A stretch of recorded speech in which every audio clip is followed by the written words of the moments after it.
Let's learn how to use tener and venir right after this.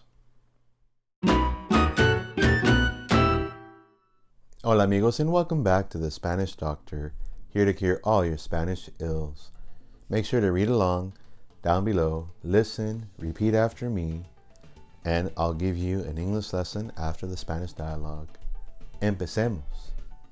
Hola, soy Ricardo. Soy profesor de español y tengo 46 años. ¿Cuántos años tienes tú? Yo tengo amigos en las Américas, Europa, Asia, África y Australia. A veces mis amigos vienen a mi casa. ¿Tienes muchos amigos? No tengo muchos seguidores en YouTube, pero PewDiePie tiene muchos más seguidores en YouTube.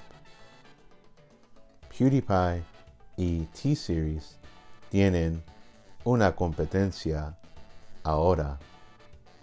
Tengo miedo por PewDiePie.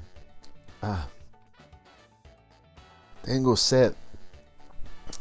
Ahora. Me gusta tomar agua cuando tengo sed.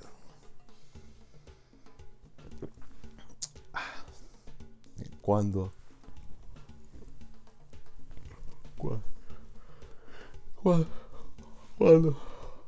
tengo sueño, me gusta tomar café.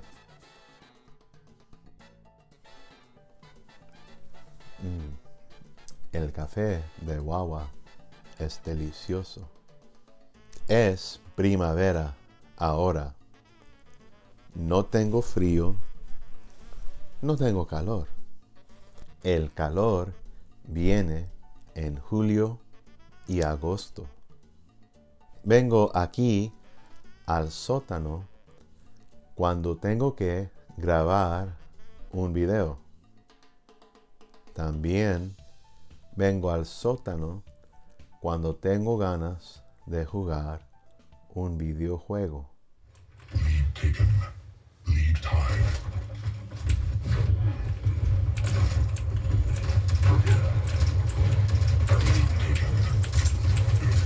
En mi casa tenemos rutinas diferentes.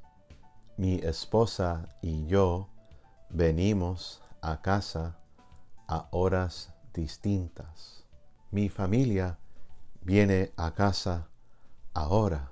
Tengo que cerrar el videojuego.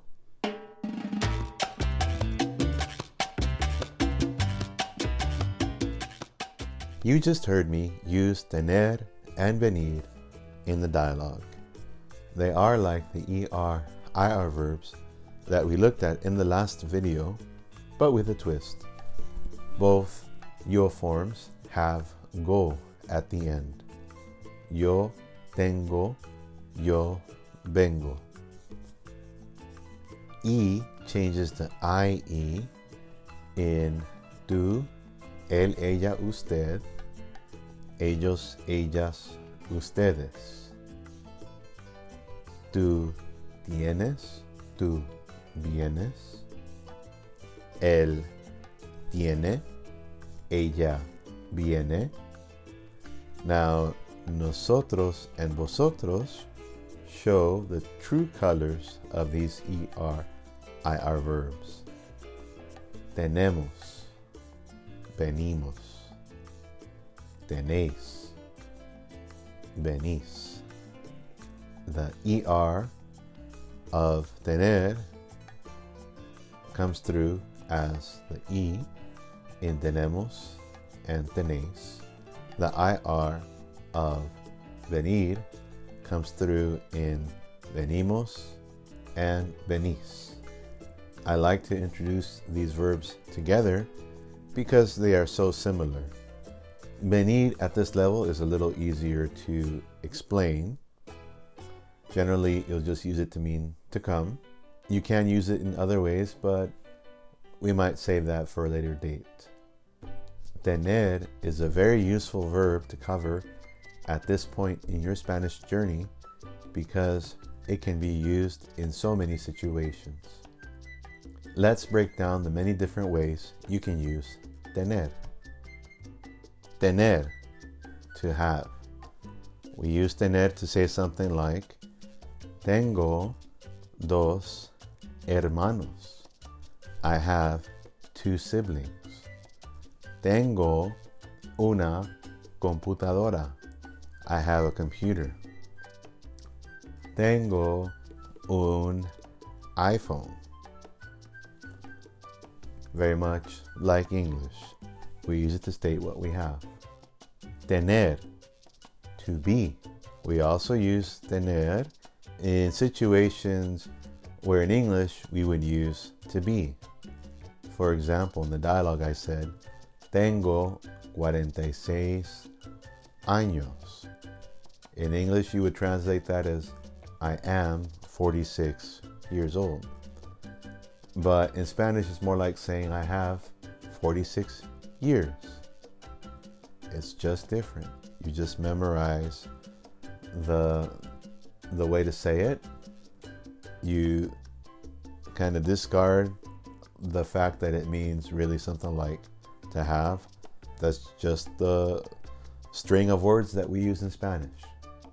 Now I'm going to go over several phrases that when translated to English we use to be, but we don't use ser or estar to talk about these things when we're speaking Spanish. We use tener. Tener calor. Tener frío. To be hot or to be cold. In Spanish, we have heat.